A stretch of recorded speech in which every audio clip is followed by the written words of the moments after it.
There were many memorable and historic moments at this week's inauguration, but undoubtedly the flyest, most fire moment came from our forever First Lady when she arrived in that stunning burgundy pantsuit. New York Magazine's headline summed up what we were all thinking. Oh my God, Michelle Obama.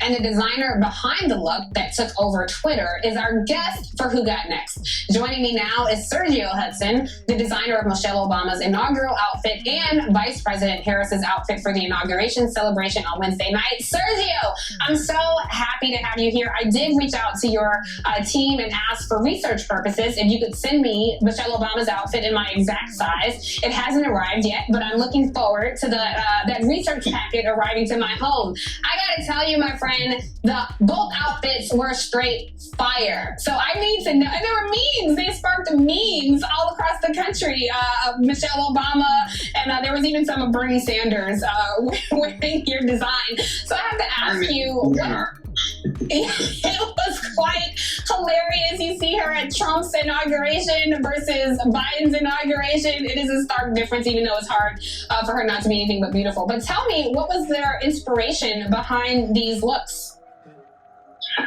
Well, good morning. Nice to meet you. But Michelle Obama's look was inspired by a look directly from my Fall 20 collection. It was a sweater dress and a coat that we me and Meredith Coop came up with the idea together to make it more for Mrs. Obama. We made it a sweater and pants, and we dropped the coat to the floor just for a little bit added drama, and that's how we got the look. It was so fire, my friend. I loved it. Now, I know that you studied design at Bowder College in Atlanta, my neck of the woods. So I have to ask you, did the city where I grew up in, did that contribute as an influence to some of your designs? Definitely. I mean, the South in general, but I came of age in Atlanta and I learned my craft in Atlanta. So I'm actually in Atlanta right now. But ATL, represent.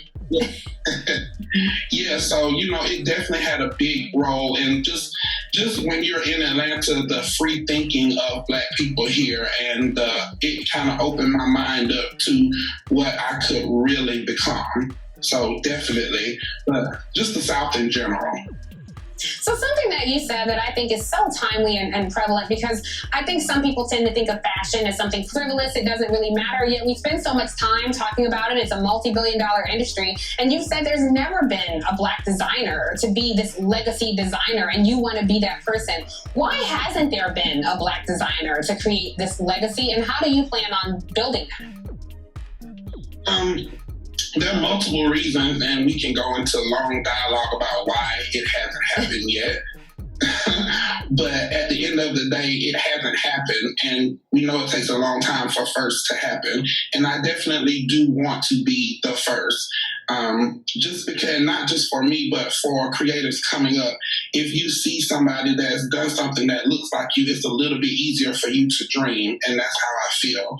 So that's the reason I want to be first. And I definitely believe that it's a loaded question.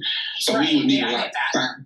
Yeah, exactly. Trust me, my friend, I get it. But I do remember starting out in the news business and being like in my early 20s and working alongside people who had a completely different financial situation than I did. And they would say, oh, I like that skirt. Who is it? I never had somebody ask me who is it before. So I'm like, Marshalls, TJ Maxx, clearance rack, I don't know. So I cannot wait for the day somebody to ask me, who are you wearing? And I'm like, Sergio. Thank you, Sergio Hudson.